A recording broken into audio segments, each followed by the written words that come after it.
नमस्कार दोस्तों, स्वागत है आप सभी का अड्डा 24/7 के इस प्लेटफॉर्म पे। तो जैसा कि एसएससी सीजीएल का पीवाईक्यू सीरीज हम लाए हैं और यहाँ पे हम लोग अलग अलग दिन जो है अलग अलग चैप्टर से रिलेटेड जितने भी क्वेश्चंस हैं जो कि 2025 में पूछे गए हैं वो सारे क्वेश्चंस करवाने वाले हैं। क्वेश्चन के साथ साथ वहाँ पे हम कंसेप्ट को भी एक्सप्लेन करते हैं। तो चलिए स्टार्ट करते हैं आज की क्लास और देखते हैं सबसे फर्स्ट क्वेश्चन नंबर हमारे सामने। क्वेश्चन नंबर फर्स्ट, इसमें ये कह रहा है A chord AB of a circle has a length of 10 centimetre. एक कॉर्ड है AB जिसकी लंबाई कितनी है 10 सेंटीमीटर। तो सबसे पहले कॉर्ड के बारे में समझ लेते हैं कि सर्कल में कॉर्ड क्या होता है, जिसको जीवा बोलते हैं। तो कॉर्ड की अगर हम बात करें तो अगर जैसे हमारे पास अगर एक सर्कल है, सपोज ये हमारा एक सर्कल है, तो सर्कल जो होता है इसके ऊपर में अनंत बिंदु होते हैं, इनफाइनाइट पॉइंट्स होते हैं। तो सर्कल के ऊपर स्थित किसी भी दो पॉइंट को मिला करके जो लाइन खींचते हैं उसे ही कॉर्ड कहा जाता है। यानी सर्कल के ऊपर अगर हम किसी भी दो पॉइंट को मिला के एक स्ट्रेट लाइन खींच दे इस तरह से, तो ये क्या कहलाएगा? कॉर्ड। ये जो है हमारा कॉर्ड हो गया AB। कैसे भी खींच सकते हैं, ऐसे ऐसे, यानी सर्कल के किसी भी दो पॉइंट को मिला दे तो वहां पे क्या बन जाता है? एक कॉर्ड बन जाता है। तो यहां पे कहा कि एक कॉर्ड है AB और जिसका लेंथ कितना है 10 सेंटीमीटर। तो AB एक कॉर्ड है और इस AB का लेंथ कितना है 10 सेंटीमीटर।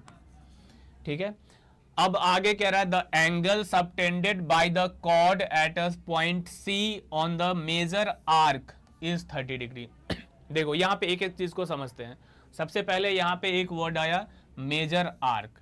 ठीक है, तो मेजर आर्क का मतलब क्या होता है? सर्कल के ऊपर जो सर्कल का टोटल बाउंड्री का जो लेंथ है, टोटल बाउंड्री का जो लेंथ होता है उसे बोलते हैं सरकमफ्रेंस। ठीक है, सर्कल का जो ये पूरा लेंथ है इसे क्या बोलते हैं? सरकमफ्रेंस। लेकिन सर्कल के ऊपर कोई भी अगर छोटा सा हम लेंथ लेते हैं, जैसे A से B पॉइंट तक गए, तो वो क्या कहलाएगा? आर्क कहलाएगा। तो जब हम सर्कल पे A से B तक जाएंगे तो ये हमारा एक आर्क हो गया। ठीक ऐसे ही अगर हम यहां से इस रास्ते से जाते हैं A से B तक, तो वो भी एक आर्क ही कहलाएगा। लेकिन दोनों में अंतर क्या है? तो ये जो आर्क है वो छोटा है, तो छोटा यानी कि इसका नाम हो गया minor arc. Minor arc, minor मतलब छोटा, माइनर आर्क। अगर हम इस रास्ते से जाते हैं तो ये भी एक आर्क है, लेकिन ये जो आर्क है वो इसकी तुलना में बड़ा है। तो इसका मतलब ये जो AB आर्क होगा ये हमारा कहलाएगा मेजर आर्क। Major arc. तो माइनर आर्क और मेजर आर्क क्या होता है ये समझ में आ गया होगा।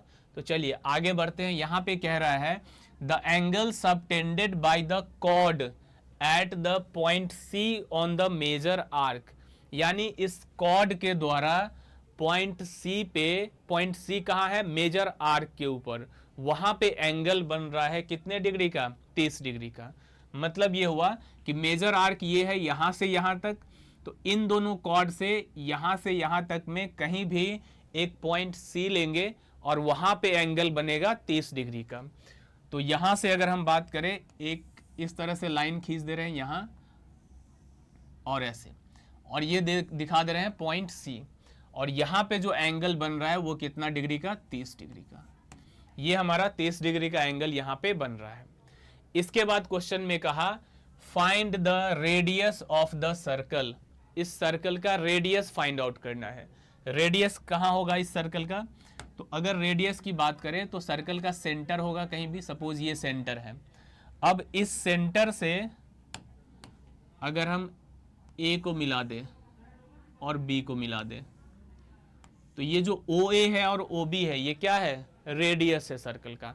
ये रेडियस हमसे पूछा है कितना होगा। तो देखो ध्यान से, सर्कल में एक थ्योरम है कि अगर किसी भी सर्कल में कोई भी एक आर्क है तो इस आर्क से जो सेंटर पे एंगल बनेगा और इसी आर्क से अगर बाकी रिमेनिंग पार्ट पे जो एंगल बनेगा, मतलब इतने दूर के आर्क को छोड़ दो, बाकी कहीं भी जो एंगल बनेगा, इन दोनों एंगल में एक रिलेशन होता है। क्या रिलेशन होता है? कि ये सेंटर पे बनने वाला जो एंगल है ये इस वाले एंगल का डबल होता है। मतलब ये हुआ कि अगर यहाँ पे 30 डिग्री है तो यहाँ पे 60 डिग्री हो जाएगा। अगर यहाँ पे 40 है तो यहाँ पे 80 हो जाएगा। तो ये रिलेशन होता है इन दोनों में। अब ध्यान से देखो, यहाँ पे भी ऐसा ही कुछ है। ए बी आर्क से सेंटर पे ये एंगल बन रहा है और इस ए बी आर्क से ही बाकी रिमेनिंग पार्ट पे यानी कि यहाँ पे एंगल बन रहा है ये 30 डिग्री का। तो इसका मतलब ये हुआ कि जो सेंटर वाला एंगल है, एंगल ए ओ बी, वो डबल होगा किसका, इस एंगल का। यानी यहां अगर 30 है तो यहां पे क्या हो जाएगा, 60 डिग्री का। तो यहां से हमें पता चल गया कि जो एंगल ए ओ बी है, ए ओ बी, वो कितना डिग्री होगा, तो 2 इंटू 30 यानी कि 60 डिग्री। अब अगर यहाँ का एंगल पता चल गया 60 डिग्री का है, तो यहाँ पे कुछ कंस्ट्रक्शन करके और हम ये रेडियस को निकाल सकते हैं। कैसे कंस्ट्रक्शन करेंगे, तो सबसे पहला काम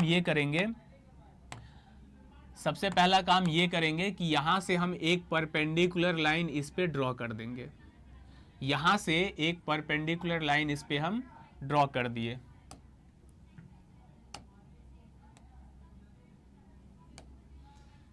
एक परपेंडिकुलर लाइन ड्रॉ किए, ठीक है। अब ये जो लाइन है ये 90 डिग्री का एंगल यहाँ पे बना रहा है।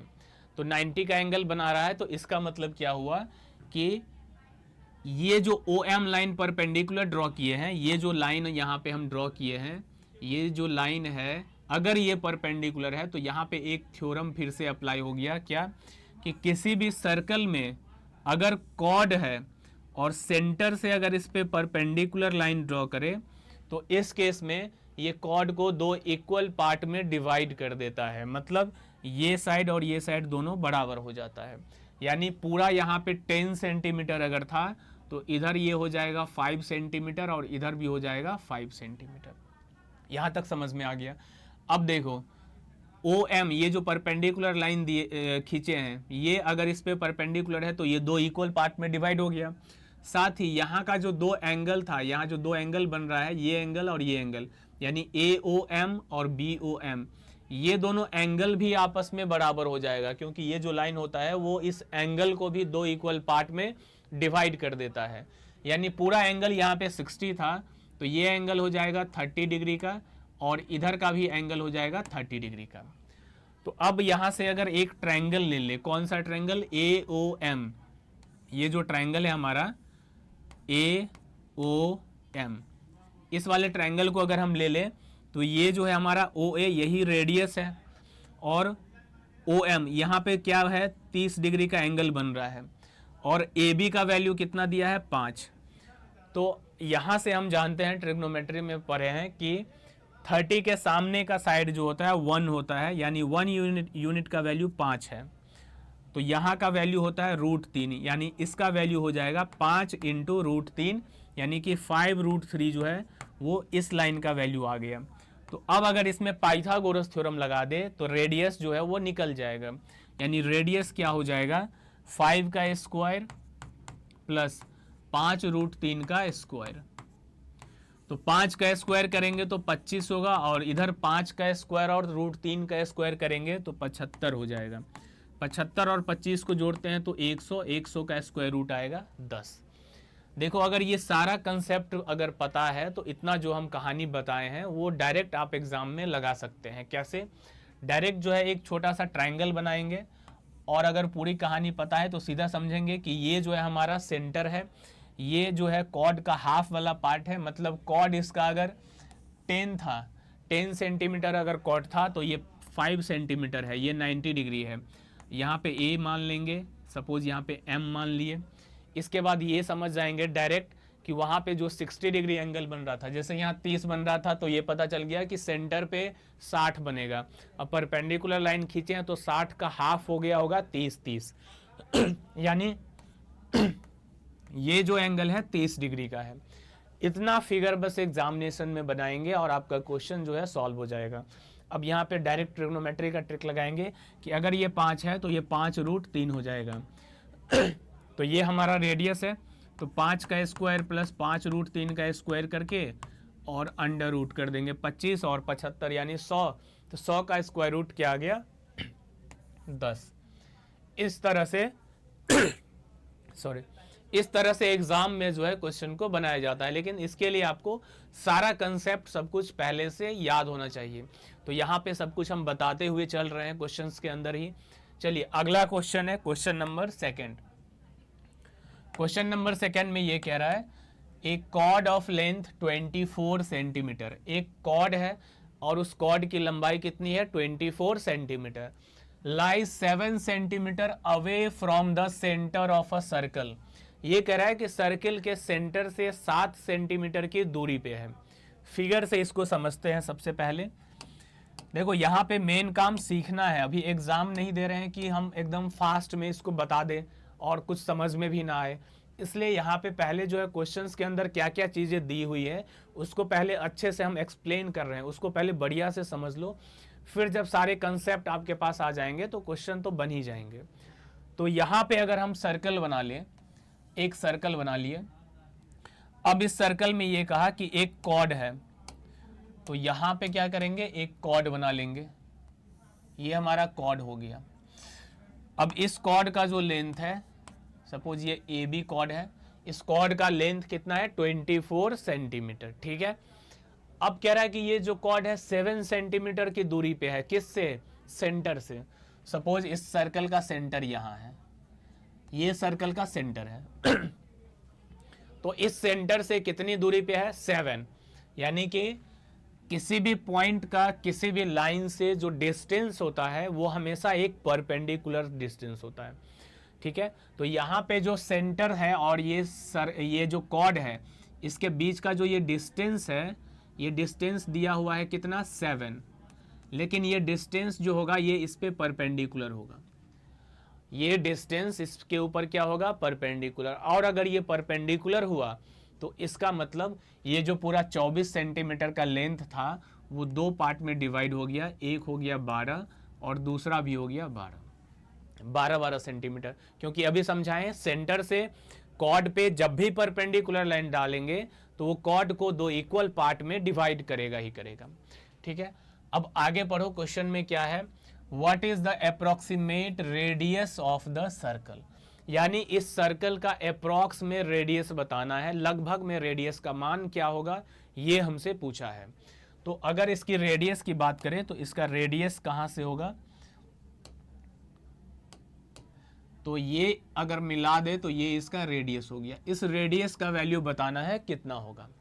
तो यहाँ पे सिंपल राइट एंगल ट्रायंगल बन रहा है, तो रेडियस का जो वैल्यू होगा, पाइथागोरस थ्योरम अगर यहाँ पे लगाते हैं तो 12 का स्क्वायर प्लस 7 का स्क्वायर, इसका हो जाएगा अंडर रूट। 12 का स्क्वायर क्या होगा 144, 7 का स्क्वायर क्या होगा 49, इसे अगर ऐड करेंगे तो ये 3 4 4 8 9 और ये हो गया 193 आया। अब 193 जो है वो परफेक्ट स्क्वायर नंबर नहीं है, किसी का भी स्क्वायर 193 नहीं होता है। तो हमसे क्वेश्चन में कहा अप्रॉक्सीमेट वैल्यू बताना है, अप्रॉक्स में कितना होगा, लगभग कितना होगा। तो हमें क्या करना है, देखना है कि 193 के आसपास में कौन सा स्क्वायर वाला नंबर है। तो इसके लिए स्क्वायर याद होना चाहिए, 14 का स्क्वायर होता है 196, यानी कि 193 के आसपास कौन सा स्क्वायर नंबर है 196, यानी इसे अगर हम 196 समझे तो 196 का जो स्क्वायर रूट होता है वो कितना होता है 14। तो यही हमारा आंसर हो जाएगा 14 सेंटीमीटर, ऑप्शन बी जो है इसका करेक्ट आंसर है। चलिए नेक्स्ट क्वेश्चन की तरफ अगर बढ़े। अब देखो एग्जाम में अगर ये सब कुछ पता है ना, जिस बच्चे को ये सारा कुछ पता है कि कॉर्ड क्या होता है, सेंटर से परपेंडिकुलर डिस्टेंस दो इक्वल पार्ट में डिवाइड करता है, तो वो इतना कुछ एग्जाम में नहीं बनाने जाएगा। वो सीधा क्या करेगा, ये सोचेगा कि ये सेंटर है और ये जो कॉर्ड है और ये परपेंडिकुलर डिस्टेंस अगर यहाँ पे 7 है, पूरा 24 था तो ये 12 है, ये साइड बताना है कितना होगा। सीधा डायरेक्ट पाइथागोरस थ्योरम लगा देगा और उसका वैल्यू जो है आंसर आ जाएगा, ठीक है।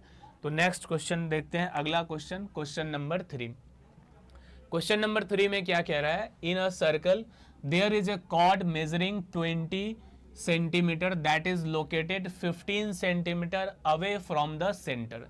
देखो सेम ही क्वेश्चन है, ठीक है, अभी जो बताए सेम वैसा ही क्वेश्चन है ये भी।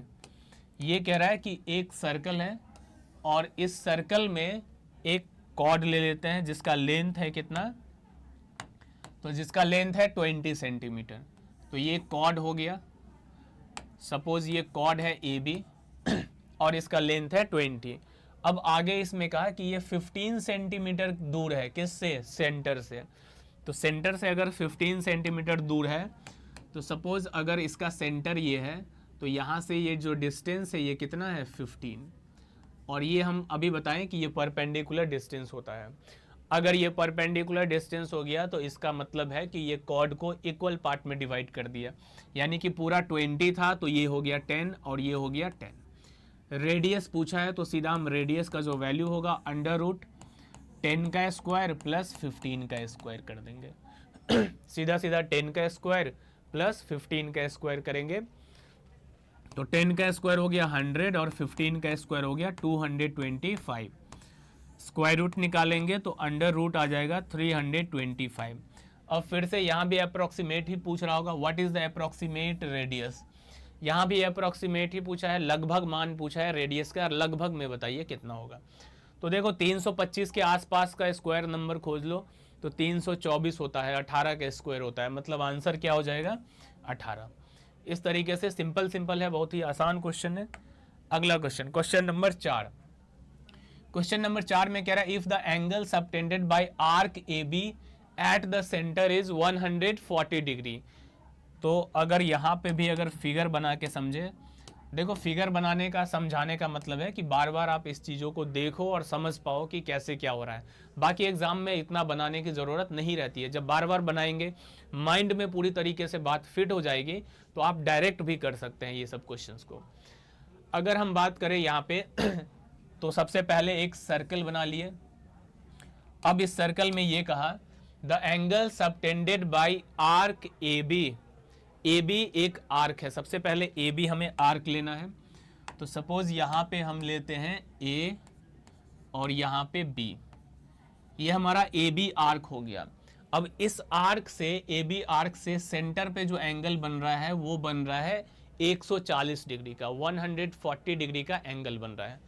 आर्क कुछ बड़ा होगा, मान के चलो थोड़ा सा और ऊपर ले लेते हैं, क्योंकि 140 डिग्री का एंगल बन रहा है तो यहाँ ले लेते हैं, यहाँ पे ले लेते हैं बी, ठीक है। अब सेंटर से, सेंटर की बात करें तो ये सेंटर है, इस आर्क से सेंटर पे जो एंगल बन रहा है वो कितना है? 140 डिग्री। तो मतलब यहाँ से एक लाइन जाएगा सेंटर पे और यहाँ से भी एक लाइन जाएगा सेंटर पे, और जो एंगल बनेगा इसे ही बोलते हैं the angle subtended by the arc eight the centre. इस एंगल को बोलेंगे जब भी ऐसा सेंटेंस लिखा रहे कि the angle subtended by the arc eight the centre, इसका मतलब यही होता है कि इस आर्क से दो लाइन जाएगा सेंटर पे और एक एंगल बना देगा। अब ये जो एंगल बना रहा है ये कितने डिग्री का है? 140 डिग्री का। अगर ये एंगल 140 डिग्री का है तो यहाँ पे पूछा क्या है? What is the reflex angle made by this arc. Reflex angle इससे जो बनेगा इस आर्क से वो बताना है, रिफ्लेक्स एंगल कौन सा बनेगा। तो देखो किसी भी एंगल का जो रिफ्लेक्स एंगल होता है वो उसके उल्टे तरफ, मतलब जैसे ये कोई एंगल है, अगर पूछे कि इसका रिफ्लेक्स एंगल कौन होगा तो इस तरफ वाला जो एंगल होगा वही रिफ्लेक्स एंगल होता है। ऐसे भी हम जानते हैं रिफ्लेक्स एंगल जो होता है 180 डिग्री से बड़ा होता है और 360 से छोटा होता है। तो हमेशा ये जो एंगल होगा इसके इधर वाले को बोलते हैं रिफ्लेक्स एंगल। यानी ये एंगल तो 140 है तो रिफ्लेक्स एंगल कौन सा हो जाएगा? रिफ्लेक्स एंगल का मतलब हुआ ये एंगल हमसे पूछा है कितना होगा। तो ज्योमेट्री का एक कंसेप्ट है कि एक पॉइंट के अराउंड जो एंगल बनता है टोटल 360 डिग्री, 360 डिग्री का एंगल बनता है किसी भी पॉइंट के अराउंड। तो यहाँ पे अगर टोटल 360 है तो 360 में से ये कितना हो गया? 140 डिग्री। तो अगर हम 360 डिग्री में से अगर माइनस कर दे, किसको माइनस कर दे? 140 को। 360 में से अगर 140 को माइनस कर देंगे तो कितना आ जाएगा? 0, 2 और 2, 220 डिग्री। यही हो जाएगा हमारा रिफ्लेक्स एंगल कितना? 220 डिग्री। ठीक है, इसमें फिगर भी नहीं बनाते एग्जाम में। अगर ये क्वेश्चन को करना होता तो डायरेक्ट यहाँ पे समझ जाते, माइंड में सीधा फिगर आ जाना चाहिए कि आर्क से सेंटर पे एंगल बन रहा है 140 और उसका रिफ्लेक्स पूछा है, मतलब 360 में से 140 को घटाना था, 220 आंसर हो जाएगा हमारा। चलिए अगला क्वेश्चन है क्वेश्चन नंबर 5। क्वेश्चन नंबर 5 में ये कह रहा है a tangent is drawn to a circle यहाँ पे एक नया वर्ड आया टेंजेंट। टेंजेंट को भी थोड़ा सा सीख लेते हैं, टेंजेंट क्या होता है। तो किसी भी सर्कल में किसी भी सर्कल में हम जानते हैं कि सर्कल के ऊपर इनफाइनाइट पॉइंट होता है। तो इस इनफाइनाइट पॉइंट में से किसी भी एक पॉइंट से होकर के अगर कोई लाइन पास कर जाए, दैट इज कॉल्ड टेंजेंट। किसी भी एक पॉइंट से, सपोज यहाँ एक पॉइंट है और इस पॉइंट से ये एक लाइन जो है पास कर गया। सर्कल में अगर किसी भी एक पॉइंट से लाइन पास कर जाए तो उसे बोलते हैं टेंजेंट। देखो, लाइन का और सर्कल का रिलेशन तीन ही चीज होता है सर्कल में। अगर लाइन को देखे और सर्कल को देखे, क्या क्या होता है एक बार मैं बता दे रहा हूं यहां शॉर्ट में। जैसे ये कोई एक सर्कल है, अब इस सर्कल में सर्कल के ऊपर ही कोई लाइन है इस तरह से दो पॉइंट को मिलाने वाला, तो इसका नाम हो गया कॉर्ड। ठीक है। फिर अगर किसी सर्कल में सर्कल को दो पॉइंट पे इंटरसेक्ट करते हुए कोई लाइन पास कर जाए, सर्कल को दो पॉइंट पे इंटरसेक्ट करते हुए कोई लाइन पास कर जाए तो उसका नाम हो गया सेकेंड। ठीक है, ये दो चीज हो गया। और तीसरा होता है ये, सर्कल को किसी एक पॉइंट पे टच करते हुए कोई लाइन पास कर जाए तो उसका नाम हो गया टेंजेंट। बस ये तीन चीजें होती है सर्कल के अंदर, लाइन का और सर्कल का यही तीन रिलेशन है। ठीक है। तो अगर अब हम यहां बात करें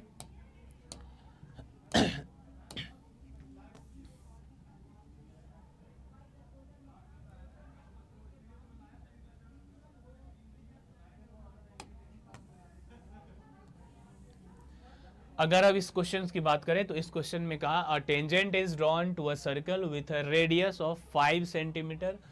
इसमें रेडियस कितना है 5 centimetre. At the point of tangency, देखो पॉइंट ऑफ टेंजेंसी क्या होता है, पॉइंट ऑफ टेंजेंसी बोलो या पॉइंट ऑफ टेंजेंसी को ही पॉइंट ऑफ कांटेक्ट भी बोलते हैं। वो क्या होता है, तो ये जो सर्कल है ये जो टेंजेंट है वो इस सर्कल को जिस पॉइंट पे टच किया है, सपोज इस पॉइंट से टच करते हुए पास किया है, तो सर्कल को जिस पॉइंट पे टच करते हुए ये लाइन जाएगा उसी पॉइंट को बोलते हैं क्या, इस पॉइंट को क्या बोलेंगे, point of contact. Point of contact या फिर इसे पॉइंट ऑफ टेंजेंसी भी कहते हैं। ठीक है। तो क्वेश्चन में ये कह रहा है eight the point of tangency what is the angle between the tangent and the radius. ये जो पॉइंट ऑफ टेंजेंसी है, इस पॉइंट ऑफ टेंजेंसी पे बताना है कि रेडियस और टेंजेंट के बीच में क्या एंगल है। तो अगर सर्कल का सारा थ्योरम सब कुछ कंसेप्ट पता है तो यहाँ पे कुछ भी करने का जरूरत नहीं था। यहाँ पे ये कह रहा था कि ये जो रेडियस है, ये जो रेडियस है और ये जो टेंजेंट है, दोनों मिलता कहाँ है, वही पॉइंट ऑफ टेंजेंसी पे तो मिलता है, यानी पॉइंट ऑफ कांटेक्ट पे ही दोनों मिलता है। तो इस पॉइंट ऑफ कांटेक्ट पे एंगल कितना होगा यही पूछ रहा है। तो हम जानते हैं ये एक थ्योरम है कि रेडियस और टेंजेंट दोनों एक दूसरे पे परपेंडिकुलर होता है, मतलब दोनों एक दूसरे पे 90 डिग्री का एंगल बनाता है। तो सीधा सीधा इसका आंसर क्या हो जाएगा, 90 डिग्री। ऑप्शन सी जो है ये करेक्ट आंसर हो जाएगा। चलिए नेक्स्ट क्वेश्चन है क्वेश्चन नंबर 6। क्वेश्चन नंबर 6 में ये कह रहा है in a circle of radius R, radius को आर मान लिया, a chord subtends an angle theta. Chord जो है एंगल थीटा बना रहा है, कहां पे एंगल बना रहा है, एट द सेंटर। और जो एंगल थीटा है वो रेडियन में है, दे रखा है कि थीटा जो है यहाँ पे रेडियन में है। एक थोड़ा सा याद रखना है कि पाई रेडियन का जो वैल्यू होता है वो 180 डिग्री के बराबर होता है। पाई रेडियन का वैल्यू 180 डिग्री होता है, तो यहाँ से रेडियन को आप डिग्री में कन्वर्ट कर सकते हैं। यहाँ अगर which expression represents the length of the minor arc. Length of arc का यहाँ पे बस फॉर्मूला लगाना है और कुछ नहीं करना है। बेसिक से अगर इसको देखें तो यहाँ पे जैसे अगर ये कोई एक सर्कल है, इसने कहा कि इस सर्कल में जो रेडियस है वो आर है और यहाँ पे एक कॉर्ड है। तो कॉर्ड अगर बना ले, सपोज ये एक कॉर्ड है, इस कॉर्ड का नाम दे रहे हैं ए बी। अब ये जो कॉर्ड है वो सेंटर पे एंगल कितना बना रहा है, थीटा। तो कॉर्ड से सेंटर पे कैसे एंगल बनेगा, तो सेंटर पे यहां से हम इसको मिलाएंगे और यहां से मिला देंगे। तो तो ये जो एंगल बन रहा है वो थीटा का एंगल बन रहा है। तो अब यहाँ पे बताना है कि लेंथ ऑफ माइनर आर्क। तो देखो लेंथ ऑफ आर्क निकालने का सीधा सीधा हमारे पास फॉर्मूला है।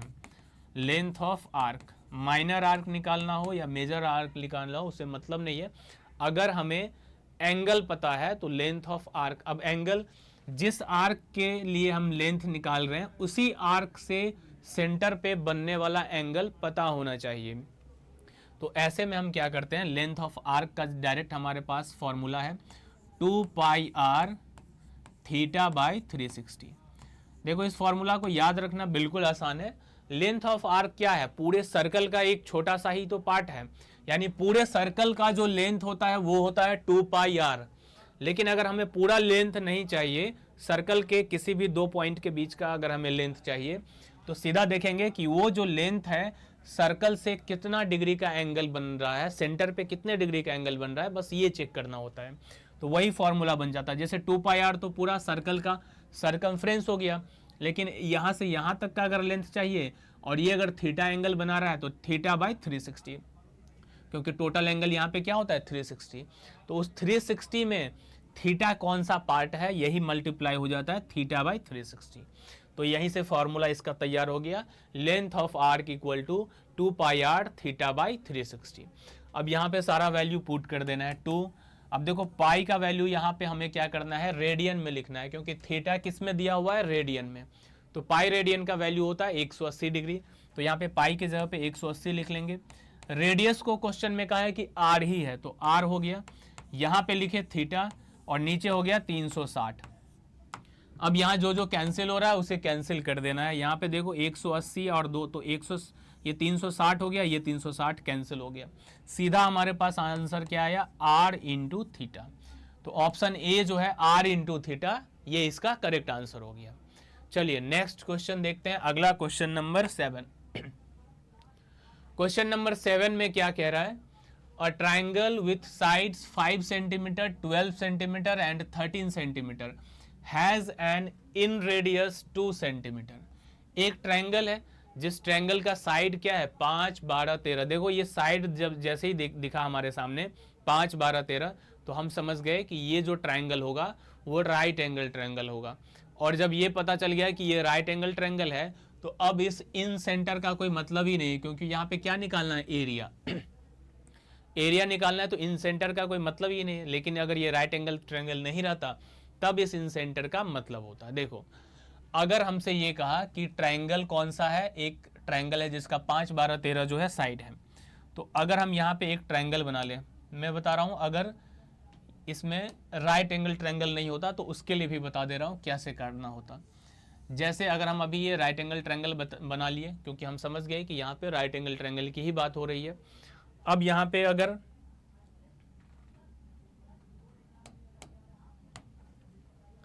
इन रेडियस है तो इसके अंदर जो है एक सर्कल बनाएंगे,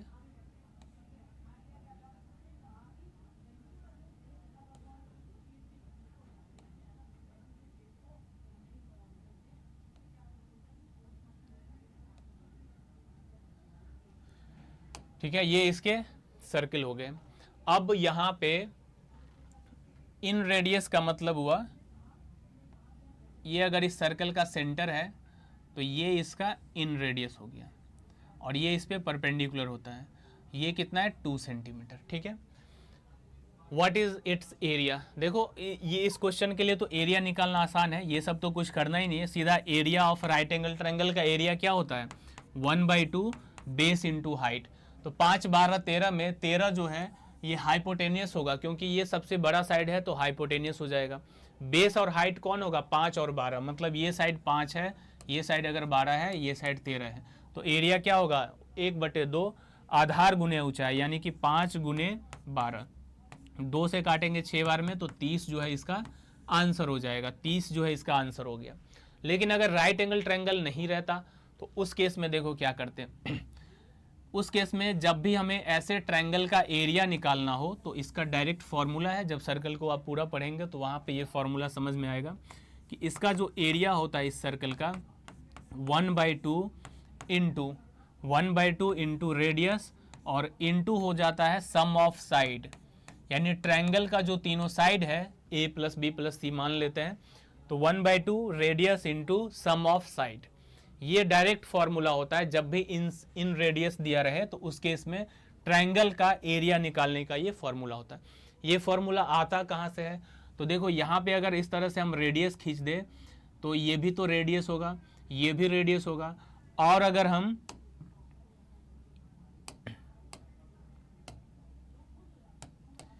अगर हम इस सेंटर से इस तीनों वर्टेक्स को मिला दें ऐसे, यहां से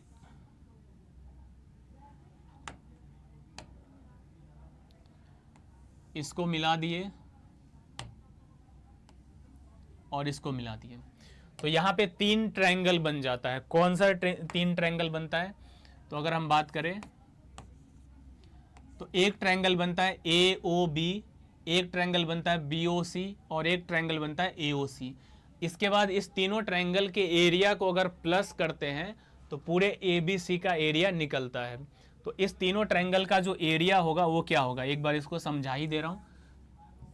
इस तीनों ट्रायंगल का एरिया कैसे निकालेंगे? जैसे अगर हमें लिखना हो तो हम लिखेंगे area of triangle ABC। ABC जो ट्रायंगल दिख रहा है बड़ा सा, इस ट्रायंगल का एरिया क्या होगा? तो इसका एरिया होगा area of triangle AOB plus area of triangle BOC plus area of triangle AOC। ये तीनों ट्रायंगल का एरिया इसी के अंदर है, तीनों ट्रायंगल बन रहा है, यहाँ पे O पॉइंट लिए हैं, तो इस तीनों ट्रायंगल के एरिया को अगर प्लस करेंगे तो वो एरिया ऑफ ट्रायंगल ABC के बराबर होगा। अब देखो तीनों ट्रायंगल में अगर हम फॉर्मूला लगाएं 1/2, AOB ट्रायंगल में बेस क्या है? ये AB ही लिखते हैं अभी, और हाइट क्या हो जाएगा? ये जो इसका रेडियस है R लिखते हैं, प्लस BOC में 1/2 बेस हो जाएगा ये BC, 1/2 इंटू BC, और हाइट क्या हो जाएगा? ये इसका रेडियस, तो हाइट हो गया इसका रेडियस। ऐसे ही AOC ट्रायंगल अगर लेते हैं AOC, तो इसमें बेस हो जाएगा AC और हाइट हो जाएगा यही रेडियस। ये जो रेडियस है तीनों ही ट्रायंगल में हाइट का काम करेगा, तो 1/2 लिखेंगे, बेस की जगह पे AC और हाइट की जगह पे रेडियस।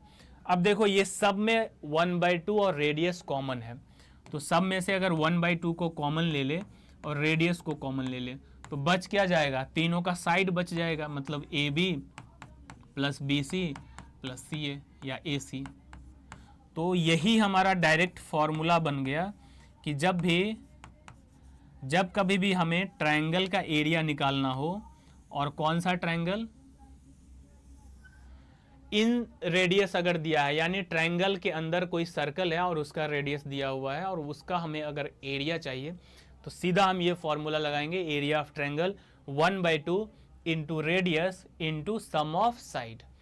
तो इस क्वेश्चन में डायरेक्ट हम क्या करते, अगर ये राइट एंगल ट्रायंगल नहीं रहता तब उस केस में हम सीधा सीधा फॉर्मूला लगा देते 1/2 इंटू रेडियस कितना है 2 इंटू सम ऑफ साइड करेंगे तो 5 12 13, 5 12 13 जोड़ेंगे और यही हमारा आंसर। 2 से 2 कैंसिल हो गया, यहाँ पे 5 12 और 13 को जोड़ेंगे तो कितना आएगा? ये हो जाएगा 3 2 5 और 5 10 और 1 हो गया 30 सेंटीमीटर। ऐसे भी जो है हमारा आंसर आ जाता, ठीक है। लेकिन यहाँ पे राइट एंगल ट्रायंगल था तो 1/2 बेस इंटू हाइट करके भी बना सकते हैं, लेकिन किसी को अगर ये नहीं पता कि 5 12 13 राइट एंगल ट्रायंगल का साइड है तो मेन हमारा ये फॉर्मूला है, ये फॉर्मूला याद रखेंगे और इस तरह के क्वेश्चंस को बना लेंगे।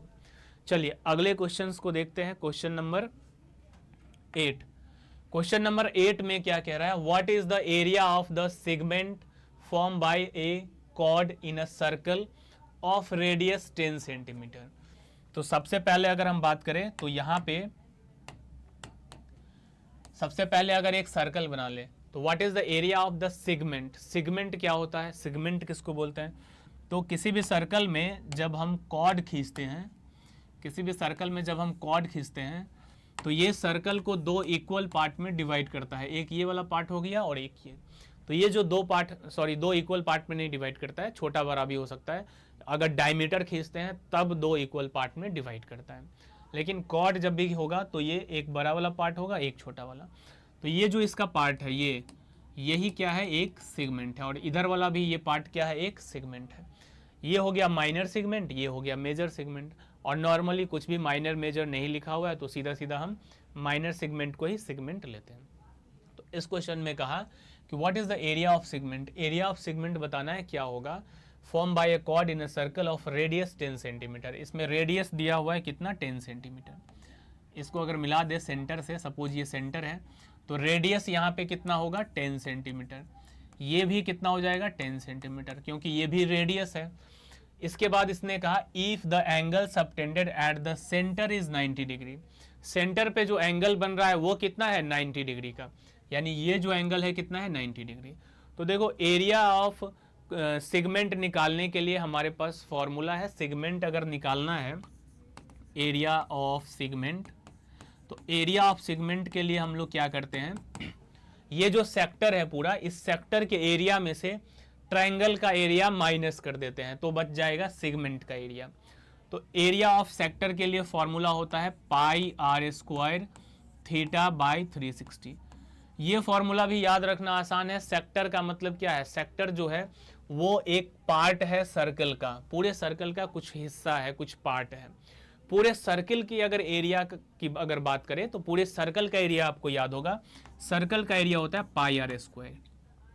लेकिन अगर हमें पूरा एरिया नहीं चाहिए सर्कल का, सिर्फ उसका कुछ ही पार्ट चाहिए, तो जितना पार्ट चाहिए वो हम देखते हैं कि सेंटर के साथ में वो पार्ट कितने डिग्री का कोण बना रहा है, तो वही हम थीटा लिखते हैं। और टोटल कोण होता है यहाँ पे 360, तो थीटा बाई 360 को मल्टीप्लाई कर देते हैं। देखो सेक्टर का एरिया चाहिए तो एरिया ऑफ सर्कल याद है पाई आर स्क्वायर, उसको थीटा बाई 360 से मल्टीप्लाई कर दो तो एरिया ऑफ सेक्टर निकल जाएगा। ये सेगमेंट का एरिया नहीं है, अभी इसमें से माइनस भी करना होगा, एरिया ऑफ सेक्टर निकल जाएगा। उसके बाद लेंथ ऑफ आर्क चाहिए, तो पूरे सर्कल का जो लेंथ होता है सरकमफ्रेंस वो 2 पाई आर होता है, तो उसको भी थीटा बाई 360 से मल्टीप्लाई कर दो तो लेंथ ऑफ आर्क निकलेगा। चलो, तो यहाँ पे अगर हमें सेगमेंट का एरिया चाहिए तो पहले सेक्टर का एरिया लिख लिए। अब इसमें से माइनस कर देंगे, किसको माइनस करेंगे, इस ट्रायंगल का एरिया। तो अब इस ट्रायंगल का एरिया जब हम माइनस करते हैं तो ये अलग अलग तरीके से हो सकता है। जैसे इस वाले क्वेश्चन के लिए ये जो ट्रायंगल है राइट एंगल ट्रायंगल है, तो राइट एंगल ट्रायंगल में 1/2 बेस इंटू हाइट से निकलता है। तो बेस और हाइट तो पता ही है, तो डायरेक्ट 1/2 बेस इंटू हाइट कर दे सकते हैं। लेकिन नॉर्मली सभी ट्रायंगल के लिए मैं बता दे रहा हूँ ताकि ऐसा ना हो कि राइट एंगल ट्रायंगल यहाँ है तो 1/2 बेस इंटू हाइट कर लिए। अब अगर कोई दूसरा ट्रायंगल आ गया, यहाँ पे एंगल 60 डिग्री का दे देगा, तब फिर 1/2 बेस इंटू हाइट नहीं कर पाएंगे। तो ऐसे में हम जो है डायरेक्ट फॉर्मूला याद रखते हैं 1/2 आर स्क्वायर साइन थीटा। ये जो है formula 1/2 R square sine theta, ये इस ट्रायंगल का एरिया निकाल करके देता है। तो यहाँ पे डायरेक्ट आप वैल्यू पुट करिए, सब अपने आप इसका जो है सेगमेंट का एरिया आ जाएगा। देखो कैसे, तो पाई का वैल्यू सबसे पहले अगर ऑप्शन में देखें तो ऑप्शन सारा पाई में ही रखा हुआ है, तो इस पाई को जो है पाई ही रहने देते हैं। आर स्क्वायर का मतलब रेडियस कितना है 10, 10 का स्क्वायर करेंगे 100। थीटा कितना है यहाँ पे 90 degree, 90 by 360 minus 1/2 R square का मतलब क्या हुआ, आर स्क्वायर मतलब 10 का स्क्वायर 100। साइन थीटा कहाँ कितना है यहाँ पे 90, यानी साइन 90 का यहाँ पे वैल्यू लिखना है। साइन 0 होता है 0, साइन 90 का वैल्यू होता है 1। ये पूरा हमारा कैलकुलेशन होगा। यहाँ पे 90 से ये कैंसिल हो जाएगा 4 बार में, 4 से कैंसिल हो जाएगा 25 बार में, तो ये आया 25 पाई माइनस 2 से ये कट गया 50 बार में, तो ये आ गया 50, यानी यही इसका आंसर हो जाएगा 25 pi minus 50। Option number 1 correct answer है। अब देखो अगर 1/2 आर स्क्वायर साइन थीटा नहीं लगाते हैं, 1/2 बेस इंटू हाइट भी लगा देते हैं, तब भी आंसर यही आता। इस पूरे का तो वैल्यू पता ही है, इस पूरे का वैल्यू 25 पाई आया, 25 पाई माइनस इसका वैल्यू अगर हम लिखते हैं 1/2 बेस इंटू हाइट, तो भी बेस 10 है और हाइट 10 है, तब भी यहाँ पे कितना आता, 50 ही आ जाता, यानी 25 पाई माइनस 50। यही जो है इसका आंसर हो जाएगा। चलिए अगले क्वेश्चन की तरफ बढ़ते हैं। देखो ये सब क्वेश्चंस को अगर एग्जाम में करना होगा, सब कुछ अगर कंसेप्ट पता है कि सेगमेंट क्या होता है, उसका एरिया कैसे निकालते हैं, तो डायरेक्ट यहाँ पे हम सीधा फॉर्मूला लिखते हैं कि पाई स्क्वायर थीटा बाई 360, और इसको तो डायरेक्ट लिख लेते हैं कि ये 50 ही होगा। 1/2 बेस इंटू हाइट करेंगे, इतना तो सिंपल सा कैलकुलेशन है। 1/2 10 गुने 10 करेंगे तो 50 आएगा। सीधा हम इसको कैलकुलेट करते हैं और उसमें से 50 माइनस करते हैं, वही हमारा आंसर आ जाता है। अगला क्वेश्चन की तरफ बढ़ते हैं, क्वेश्चन नंबर 9। क्वेश्चन नंबर 9 में क्या कह रहा है, इसमें कह रहा है code A B and code C D R equal. दो इक्वल कॉड है, ए बी और सी डी, यहाँ पे दो इक्वल कॉड दिया हुआ है। तो सबसे पहले अगर फिगर बना ले, देखो एग्जाम में फिगर बनाना इतना ज़रूरी नहीं है अगर सारा कंसेप्ट पता है, तो यहाँ पे मैं सब कुछ एक्सप्लेन करके समझा रहा हूँ, इसलिए आपको समझ में अच्छे से आना ही चाहिए। तो यहाँ पे अगर हम बात करें, एक अगर हम यहाँ पे सर्कल बना ले, इस सर्कल में ये कह रहा है कि ए बी और सी डी यहाँ पे दो इक्वल कॉर्ड है। तो दो इक्वल कॉर्ड बना लेते हैं सबसे पहले।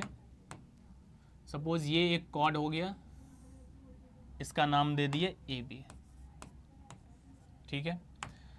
दूसरा कॉर्ड इस तरह से बना लेते हैं, इसका नाम दे दिए सी डी, और क्वेश्चन में लिखा हुआ है कि ये दोनों कॉर्ड बराबर है। आगे पढ़ते हैं। And subtend angle of 50 degree and x degree, 50 degree और x डिग्री का एंगल बना रहा है, कहाँ पे, एट द सेंटर रिस्पेक्टिवली। यानी दोनों कॉर्ड से, एक कॉर्ड से एंगल बन रहा है 50 डिग्री का और एक कॉर्ड से एंगल बन रहा है x डिग्री का सेंटर पे। तो बना देते हैं एंगल। सपोज यहाँ पे हमारा सेंटर है, तो यहाँ से एक लाइन जाएगा और ये एंगल बना दिया। सपोज ये 50 डिग्री का एंगल बनाया, यहाँ से एक लाइन जाएगा और ये एक एंगल बना दिया। सपोज ये x डिग्री का एंगल बनाया। तो पूछा है find the value of x, x का मान कितना होगा यही निकालना है। तो बिल्कुल आसान है, ऐसा थ्योरम ही है सर्कल में पढ़ने के लिए। क्या थ्योरम है कि अगर सर्कल में कॉर्ड इक्वल हो, equal cord subtend equal angle eight the centre. Equal cord जो होता है, बराबर जो कॉर्ड होता है, वो सेंटर पे बराबर एंगल बनाता है। मतलब अगर ये दोनों कॉर्ड बराबर है तो सेंटर पे जो एंगल बन रहा है वो भी बराबर ही होगा, मतलब x का जो वैल्यू होगा वो 50 डिग्री ही होगा। सीधा थ्योरम है ये, आंसर हो गया इसका 50 डिग्री। चलिए अगला क्वेश्चन देखते हैं, क्वेश्चन नंबर 10। क्वेश्चन नंबर 10 में कह रहा है the in centre of A triangle is located at 3,4। जो इन सेंटर है वो, उसका जो पॉइंट है, कोऑर्डिनेट दिया हुआ है 3,4। The length of the altitude from the incentre to side A B is 2 centimetre. देखो फिगर से इसको समझाते हैं, कुछ है नहीं इसमें। ये कह रहा है, ये क्वेश्चन कह रहा है कि सपोज यहाँ पे सबसे पहले एक ट्रायंगल है, इन सेंटर जब भी आए तो समझ लेना ट्रायंगल है और उसके अंदर एक सर्किल होगा। ट्रायंगल है और इसके अंदर एक सर्किल हो गया।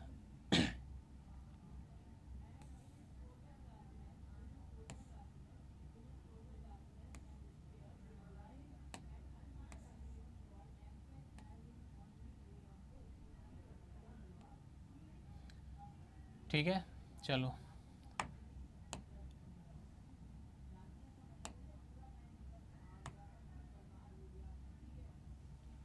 ये है।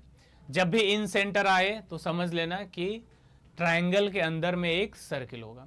तो यहाँ पे ये कह रहा है कि इन सेंटर जो है ट्रायंगल का वो लोकेटेड एट पॉइंट 3,4। इसका ज़रूरत भी नहीं है, यहाँ पे दे दिया है, लेकिन देखो ये कह रहा है कि इसका जो इन सेंटर है, मतलब ये जो सर्किल का सेंटर होगा यही होगा इन सेंटर। इसका जो कोऑर्डिनेट है वो दे रखा है 3,4। कोऑर्डिनेट ज्योमेट्री में पढ़े होंगे कोऑर्डिनेट के बारे में। इसका कोऑर्डिनेट है 3,4। अब कह रहा है the length of the altitude from the incentre to side A B. Side A B के ऊपर में सपोज यहाँ पे हम क्या करते हैं, नाम दे देते हैं सबसे पहले ए बी सी। तो कह रहा है यहां से ए बी के ऊपर में एक एल्टीट्यूड ड्रॉ किया, एक परपेंडिकुलर लाइन ड्रॉ किया। तो ये जो परपेंडिकुलर लाइन ड्रॉ किए हैं 90 डिग्री, यहाँ पे कह रहा है कि ये कितना है, 2 यूनिट का है। ये जो परपेंडिकुलर लाइन ड्रॉ की है ये कितना है, 2 यूनिट का है। तो क्वेश्चन में बताना है radius of the triangles in circle. Radius इस ट्रायंगल का, इन सर्कल का जो रेडियस होगा वो क्या होगा, तो यही तो इसका रेडियस हो जाएगा, 2 सेंटीमीटर ही इसका क्या हो जाएगा, यानी 2 यूनिट ही इसका क्या हो जाएगा, रेडियस हो जाएगा, और कुछ है ही नहीं। इसको इसलिए ऐसे दे दिया क्योंकि बच्चे ऐसे सोच लेते हैं, ऐसे ट्रायंगल बना लेते हैं और उसे पता नहीं रहता है कि यहाँ पे मालूम नहीं चलता है कि अब यहाँ पे सर्कल कहाँ होगा, बाहर होगा या अंदर होगा। तो ये सब चीज़ें याद रखना है। इन जैसे इन सेंटर है, मतलब सर्कल जो होगा इसके अंदर में ही होगा। अगर डायरेक्ट इसका ऐसे ले लेते हैं कि इन सेंटर ये रहा और यहाँ से परपेंडिकुलर ड्रॉ कर दिए, तो अब पता नहीं चलेगा कि ये क्या है, रेडियस है या नहीं है। तो यही रेडियस होगा क्योंकि सर्कल जो होगा वो ये ऐसे जा रहा होगा और सर्कल के लिए ये टेंजेंट का काम करेगा, तभी तो ये यहाँ पे 90 डिग्री बन रहा है। तो इस तरीके से वही जो 2 यूनिट है वही उसका क्या हो जाएगा, रेडियस हो जाएगा। तो 2 यूनिट जो है इसका करेक्ट आंसर हो गया। तो चलिए आज के क्लास को यहीं पे कंप्लीट करते हैं, फिर से अगले क्लास में मिलते हैं कुछ और नए क्वेश्चंस को लेकर के।